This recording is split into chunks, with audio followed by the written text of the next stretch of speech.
it doesn't really matter what the figures are, whether it's 1 enforced disappearance, whether it's 1,000, whether it's 500. Enforced disappearances are a crime against life and a crime against humanity. And if figures don't matter, this should not be happening in any country. Enforced disappearances increased in 2009. And the main purpose of this new wave of enforced disappearances is to stop dissenting voices, create a fear among people, create a fear among political opposition, among members of civil society who are talking about human rights abuses. Penal laws provide for crimes such as abduction and kidnapping, and what the government policy is total denial. They are on the road to total denial. There's no such thing as enforced disappearances in Bangladesh. They are all abductions, they're all kidnappings. So the onus is shifted from the law enforcement to the civilians. So it's no longer a human rights abuse, it becomes a criminal act. And even then, even if the government is denying it, the fact that even these so-called kidnappings and abductions are not being investigated by police also is a perpetration of a human rights violation. Bangladesh does not have any law defining or criminalizing enforced disappearances, which gives the government a chance to make these excuses, nor has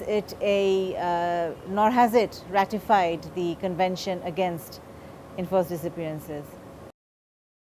A person took by the law enforcing agencies, they always denied. They don't always denied, and police refused to file case or GD. When we mention these people or this guy abducted by law enforcing agency, then they denied. If we go to the lower court, if the lower court directive to the order that to the police that you take this is an FIR, you lodge this application as FIR, then after following days we sometimes after following days that court that magistrate or that judge may be transferred or they change their direction or order.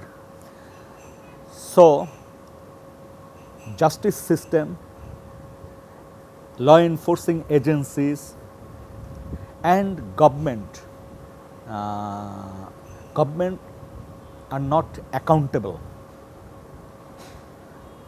for this point of view.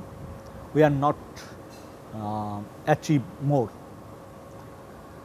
So, this is big challenge to overcome these issues, and in national level there is a sometimes there is a division, political disliking and other thing also involved in this in the movement.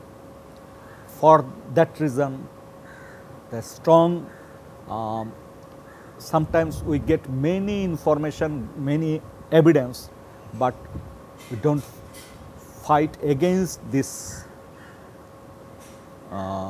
unitedly. There needs to be an overall cohesion and a meeting of minds with all countries in South Asia, regardless of political background. If you're going to do human rights, that's the sole focus, the good of the people of all the whole region. And I think a lot of effort has to be given to pressurize South Asian governments to sign, ratify the Convention protecting all persons from enforced disappearances. That's one of the major steps that it should take. And I think if one government in South Asia is successfully pressurized into signing and ratifying the convention, I think it would be easy for the rest of the South Asian human rights activists to sort of use that as a test case and pressurize other governments to do that. And it took Bangladesh 10 years before the government ratified the Rome Statute of the ICC. And it's going to take a long process to do this as well, because governments in South Asia are very sensitive about issues of torture and issues of enforced disappearance. But I think if one can sort of take that big leap, I think it would be easy for others, human rights activists, to follow in other countries.